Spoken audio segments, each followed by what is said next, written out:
Como el conjunto de los naturales tiene cierta limitancia, o es limitado para ciertas operaciones, vamos a mencionar un segundo conjunto, el conjunto de los números enteros. Entonces vamos a decir el conjunto de los números enteros. Lo vamos a definir con una letra Z en los enteros que tenemos. Tenemos los negativos, por ejemplo, menos 3, menos 2, menos 1. Tenemos el 0. Y después tenemos los positivos, 1, 2, 3, etc. Ahí tenemos los números enteros, ya definidos desde los negativos hasta los positivos, pasando por el 0, ¿ya? Números enteros. También los podemos escribir en una recta. Ahí tenemos una línea recta. Aquí tenemos los negativos, aquí tenemos los positivos, el infinito. Por aquí podemos tener 0. Para allá tenemos los negativos. Para acá los positivos. Entonces tenemos menos 3, menos 2, menos 1, el 0, 1, 2, 3. Para allá los negativos, positivos, y para allá los negativos. Entonces ahí tenemos la representación de los enteros en una recta. Los negativos, el 0, y para acá los positivos. Pensando en el conjunto de los números enteros, si tenemos enteros, hacemos la suma, la resta y la multiplicación de dos números enteros, el resultado es un número entero. O sea, podemos decir lo siguiente. Si tenemos A, B, que ahora está en los números enteros,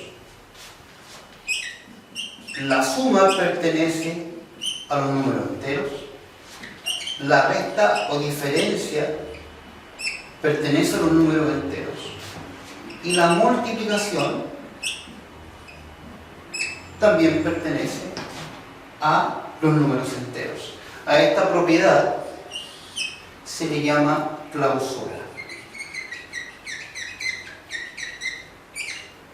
Esa es la propiedad de clausura, ¿ya? Por lo tanto, si tengo elementos que están en los enteros, la suma, la diferencia y la multiplicación siguen siendo enteros. Esa es la propiedad de clausura. Al elemento 0 le vamos a llamar el elemento neutro aditivo. O sea, el neutro es la adición, es la suma. Significa que si tenemos cualquier número A perteneciente a los enteros, ese número A más mi neutro aditivo, que es el 0, me da como resultado exactamente el mismo número entero. Eso significa el neutro aditivo. Eso es el neutro aditivo o el neutro para la suma. En los números enteros tenemos el elemento 1. Le vamos a llamar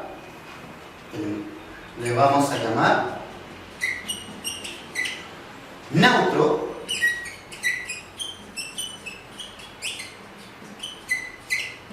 multiplicativo. Entonces vamos a mencionar que el 1 para nosotros va a ser el neutro multiplicativo. Significa que para todo elemento que está en el conjunto Z, ese elemento o número multiplicado por el neutro tiene que dar como resultado el mismo número entero. Entonces ahí tenemos la definición de neutro multiplicativo. Para todo número que está en los enteros, a ese número se multiplica por el neutro multiplicativo y me da como resultado el número entero.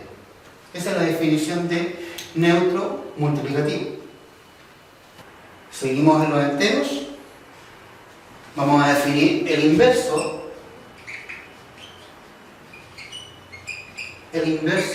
aditivo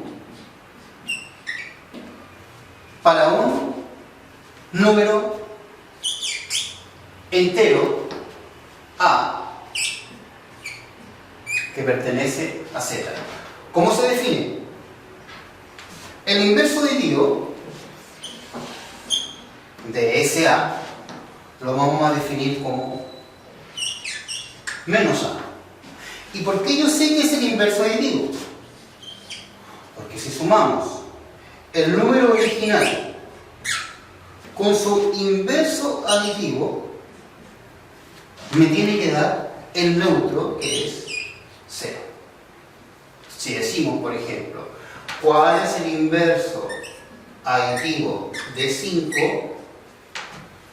El inverso aditivo de 5 es menos 5. ¿Y por qué sucede esa situación? ¿Por qué se da esa situación? Porque yo sé que si tomamos el menos 5, su inverso, y le sumamos el número original, menos 5 más 5, mi resultado nos tiene que dar el neutro aditivo. Entonces tenemos el número original, se lo suma su inverso, y vamos a tener el neutro aditivo. Ahí tenemos el inverso aditivo para un número entero.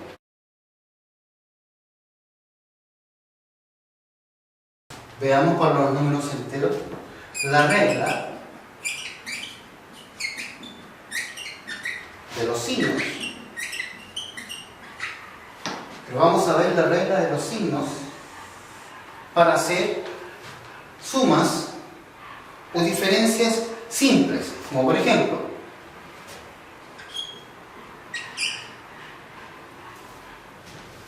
¿qué decimos acá?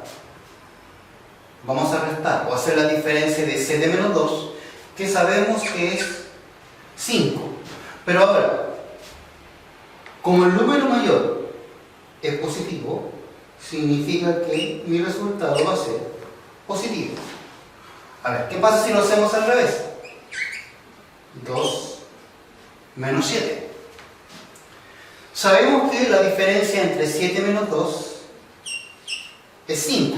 Pero ojo, como el número mayor, tenemos que mirar el número mayor, como el número mayor es negativo, significa que mi diferencia va a ser menos 5. Por ejemplo, si decimos 3 más 2, muy fácil. Tenemos dos números positivos. Entonces, cuando los signos son iguales, significa que ellos se suman, 3 más 2, y se conserva el signo. Por ejemplo, menos 7 menos 2. Tenemos dos números del mismo signo. Entonces, cuando los números tienen el mismo signo, ellos se suman, 7 más 2 es 9, pero ahora debemos conservar el signo. Como los dos son negativos, lo hacemos negativo. Ya. Veamos más ejemplos. Si decimos 2 menos 3. En la básica nos enseñaron que siempre había que restar el mayor menos al menor. Lo hacemos. 3 menos 2 es 1. Pero como ahora estamos viendo los números enteros, vamos a decir, el signo que vamos a poner ahí va a ser aquel del número mayor. Y el número mayor entre el 2 y el 3 es el 3. Y tiene signo menos. Por lo tanto, el resultado es menos. Veamos para estos números enteros la regla de los signos. Regla de signos. Vamos a ver la famosa regla de los signos. ¿Qué es lo que me dice la regla de los signos? Por ejemplo,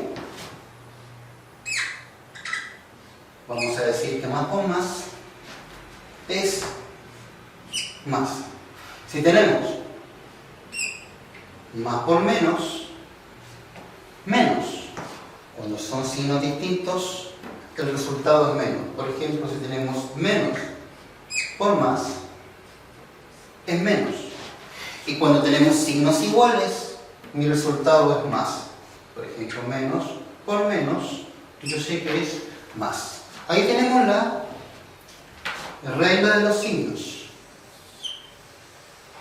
La vamos a probar. Entonces decimos, para signos iguales, más por más y menos por menos, siempre es más. Y para signos distintos, más por menos, en este caso menos por más, es menos.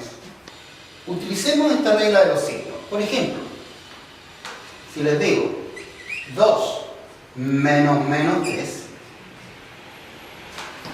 este menos menos, ahí tengo dos signos juntos, que en este caso es menos menos. Por lo tanto, este menos se transforma en más. Entonces me queda 2 más 3, y yo sé que 2 más 3 es 5. Por ejemplo, si digo 5 menos más 2, este menos más que está ahí es ese menos más. Entonces cuando se junta un negativo y un positivo, esto se transforma en negativo. Tenemos 5 menos 2 es igual a 3. Por ejemplo, si tenemos 7 menos 2 menos más 4, ¿qué pasa con estos signos? Menos por menos se transforma en más. Entonces tenemos 7 más 2. Y este menos por más se transforma en menos 4. Entonces decimos 7 más 2, si lo hacemos así, 7 más 2 corresponde a 9, le vamos a restar 4, y 9 menos 4, por supuesto que es 5. Ahí vamos utilizando la regla de los signos. Por ejemplo, 7 menos más 2 menos 3. Ya, veamos lo que da. Entonces decimos, menos por más es menos. Entonces tenemos 7 menos 2. Entonces este se transforma en negativo. Menos por menos, yo sé que es más. 3. Entonces tenemos 7 menos 2. Tenemos 7 menos 2 que es 5. Le sumamos 3.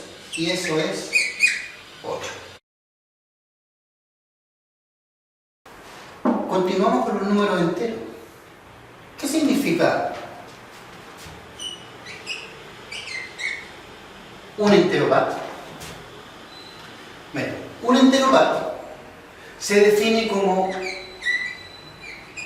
2n, donde n pertenece a los enteros.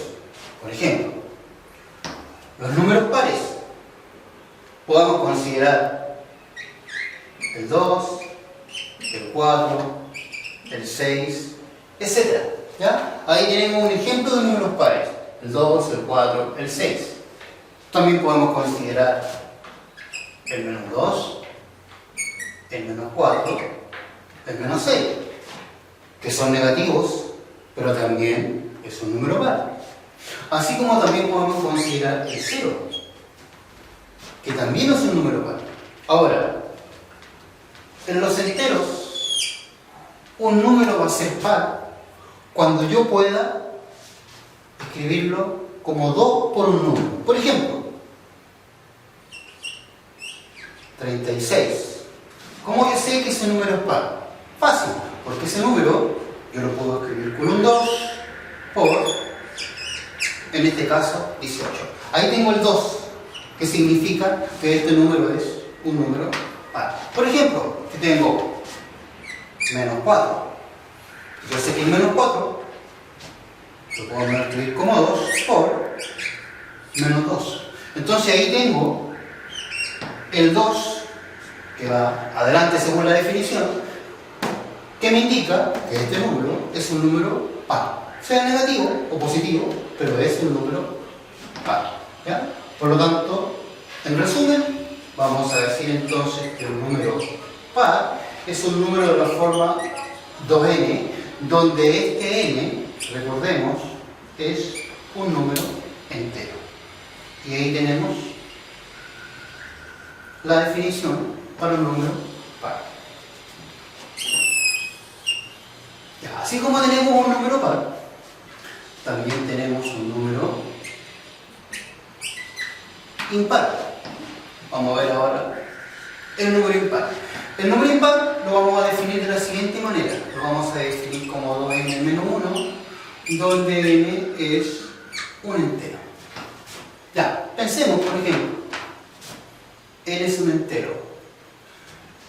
Los impares entonces puede ser, ¿qué pasa cuando n es 1? Decimos 2 por 1, 2, menos 1, 1.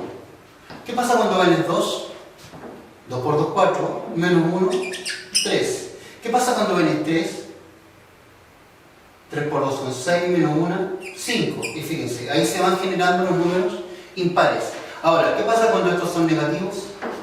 Se van generando los números impares hacia atrás. Entonces podemos mencionar que los números impares pueden ser negativos, pueden ser positivos, pero números que se escriben en la forma 2n menos 1. Bueno, ya sabemos que si tenemos el número 47, por ejemplo, sabemos que ese número es impar. ¿Por qué? Porque lo puedo escribir como 2 por algo menos 1. Ya, ¿qué va a ser ese algo? Va a ser 2 por 24 menos 1. Veamos. 2 por 24 es 48. Y si le restamos 1, obtenemos 47. Por lo tanto, ya sé que este número es un número impar, porque lo puedo escribir como 2 por algo, que en este caso ese algo es el entero, menos 1. Por lo tanto, este numerito es un número impar. Ahí tenemos un ejemplo y tenemos la definición. Por lo tanto, vamos a decir finalmente que un número impar lo vamos a definir como 2n menos 1, donde n es un número entero. Y ahí tenemos la definición finalmente para un número impar. Entonces tenemos pares y tenemos impares. Para continuar a los enteros, vamos a definir algo que se llama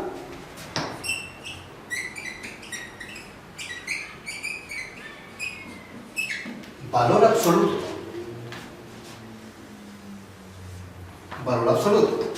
Valor absoluto de un número a que pertenece a los enteros. Lo vamos a definir de la siguiente manera. Se denota así. El número a entre unas barritas. Ya, bien. El valor absoluto, para que lo puedan entender de una forma muy fácil, ¿ya?, de cualquier número entero es la distancia que existe entre este número y el 0. Por ejemplo, si nos hacemos una recta real, vamos a poner aquí el 0. Yo quiero, por ejemplo, el valor absoluto de 5. El 5 en la recta real tenemos el 1, el 2, 3, 4, 5. El 5 en esa línea recta donde se encuentran los enteros. La distancia se define. La distancia de este número con el 0, o sea, la distancia de ahí hasta ahí. Yo sé que la distancia entre 0 y 5, por supuesto que es 5. Ahora, ¿qué pasa si digo ahora el valor absoluto de menos 3? Entonces, ¿qué hacemos?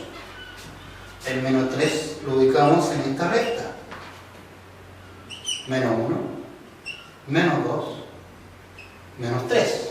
Entonces me dice el valor absoluto es ¿cuál es la distancia entre este número y el 0? Me está pidiendo esa distancia. Y esa distancia de aquí hasta ahí, como distancia, como valor numérico, es un valor positivo. Es como caminar de aquí hasta ahí. Y si yo sé que camino del 0 al menos 3, estoy caminando 3. Entonces, ¿qué podemos decir?